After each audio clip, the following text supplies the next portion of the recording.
If your kid won't go to school and everybody is acting like it's a behaviour problem, then we need to talk.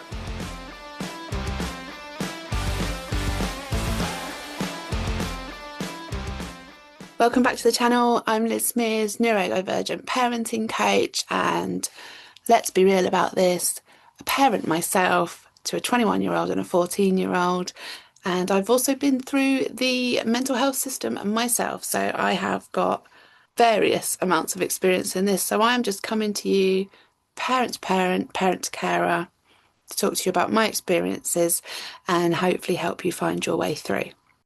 If every afternoon after school your kid comes home and just completely explodes, the behaviour goes off the charts, they're hitting things, they're throwing things, they're angry, they're worn out, they're tired, they shut down, they don't talk to you. And this goes for young people as well. They have outbursts in different ways. Or if in the morning you are doing nothing but coercing your child to get up, to get dressed. And I'm not just talking like, oh, come on, get out of bed, they get on with the day. This is a completely disabling type of symptom of what is going on with the school. When our children and young people can't go into school, please notice that I've used the word can't, because when our children are not going into school eagerly, happily, when they won't go in, it's not just a won't, is it? It's actually a can't. They cannot cope with going into school because there is going to be many, many reasons that have led to them not being able to cope. There is going to be sensory, auditory, too many people, too many asks, too much pressure, teachers that perhaps don't understand them, staff that don't understand them. There could be bullying going on. Our schools today in the UK particularly, is what I'm talking about, are completely different to how they were in the 90s. And I genuinely believe that our neurodivergent children are the ones that are sounding the alarm that something is very, very wrong. Because it's not just about education anymore, it's all about attendance tick boxes.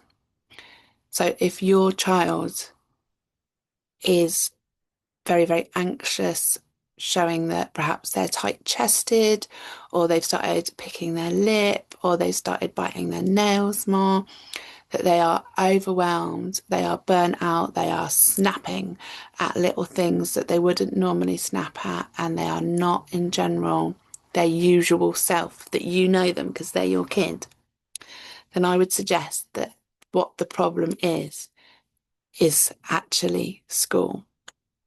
Because I suspect that when it comes to school holidays and the like, they can relax on that drop-off point after finishing school.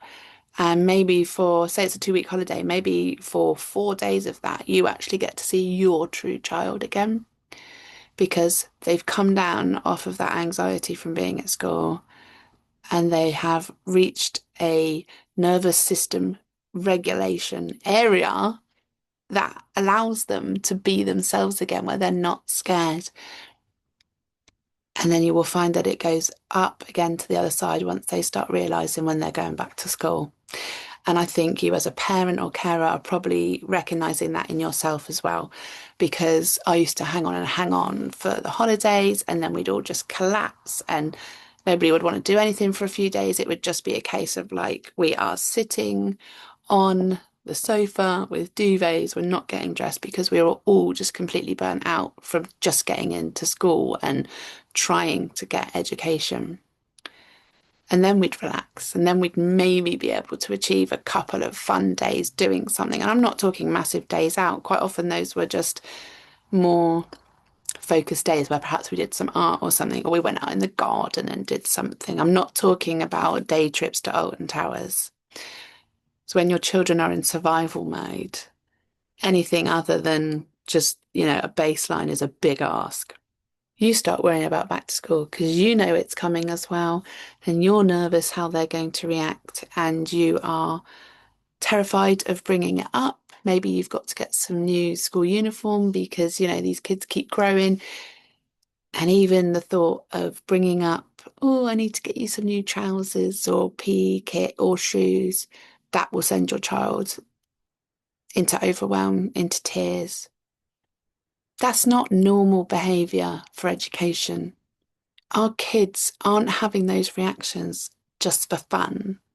It's not because they're like, oh my God, I'm going to be really dramatic today and not go in and cry over having to get a new pair of shoes. That's not quote unquote normal behaviour. And it's not a normal reaction that you would expect to see, right? So when other people are telling you that your child is badly behaved because they won't go into school, please remind them that it can't and that they are in fact being asked to go somewhere that greatly worries them, overwhelms them, makes them sad. And if you were asking the same of an adult, they would be HR involved, for instance. And a lot of people will say to you, yeah, but as an adult, you've got to get on because you've got to earn the money and you've got to do this, that, and the other. Yeah, you have. And you've also developed your prefrontal cortex. And you have grown into an adult. You're not a child. Children are not set up to function in the same way that adults are. That's the whole point of growing. Yeah, they grow up into a functioning adult, but putting them somewhere that they are deathly afraid of, and in some cases would rather hurt themselves than go into, is not going to help that child in the way that some professionals think it's going to. In fact, the damage is much more long term, like it has been for my son. I pushed him for a very long time to get in because I believed that that was what was needed. The professionals were telling me that, CAMS was telling me that. I felt that that was right. I was like, what could possibly be so bad at school that you can't do that? And I really wished that I had listened earlier on for him. And I did to some extent, but I was so worried about continuing to be the good mum to everybody else out there to make sure that the teachers thought I was a great mum, that I didn't listen to myself enough. And so that's why I'm here doing what I do. I want you to listen to yourself now before it gets too far. My son spent 6 years in autistic burnout because of all of this, because of so much trauma from the education system. And we still can't drive past his school to this day without him getting uncomfortable. I can see it in his face. He's getting there, but please don't be us. So do listen to yourself. If somebody is telling you it's just bad behaviour, then you literally don't need that negativity in your life. They are not living your life. There is no way that these people would be able to do what you do every day to try and get your children or your child into school. I think we'd have very different conversations if these professionals could actually see what was going on and had to head on try it out for themselves. Because whenever I do speak to teachers or professionals, doctors and things online, they've only gotten it once their child has started refusing, right? Because you just don't understand it until you've been there. And so it's about validating personal experience. So I am here to let you know that I believe you. You need to do what is right for your family, what you know your child needs, what you need, because at the end of the day, your child needs you to be happy and healthy and balanced and standing in your own power to be a good parent. That is the best thing that you can give your children. Is a strong parent, be the strong carer, be the one that says, now hang on a minute, I don't believe what you're saying. This is the truth. This is our truth. And take it forward, because children must have an education, but it doesn't have to be in school. And if you are looking for some more advice on home education and EOTAS, education otherwise than at school, I will be doing a video very shortly about that as well. So please do like and subscribe so that you can come back and watch those videos. I've got other videos to offer you here. I'd love to see you. If there's anything that you would like to ask me about, please do so in the comments, and maybe I can make a video about it as well. But I am here because I believe that you're the revolution.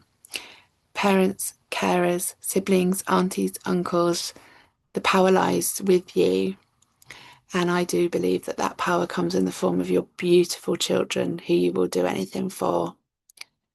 So stand up for yourself, stand up for them. You all deserve so much better than what you're being given right now. I will see you next time. Take care of yourselves. Love you. Bye.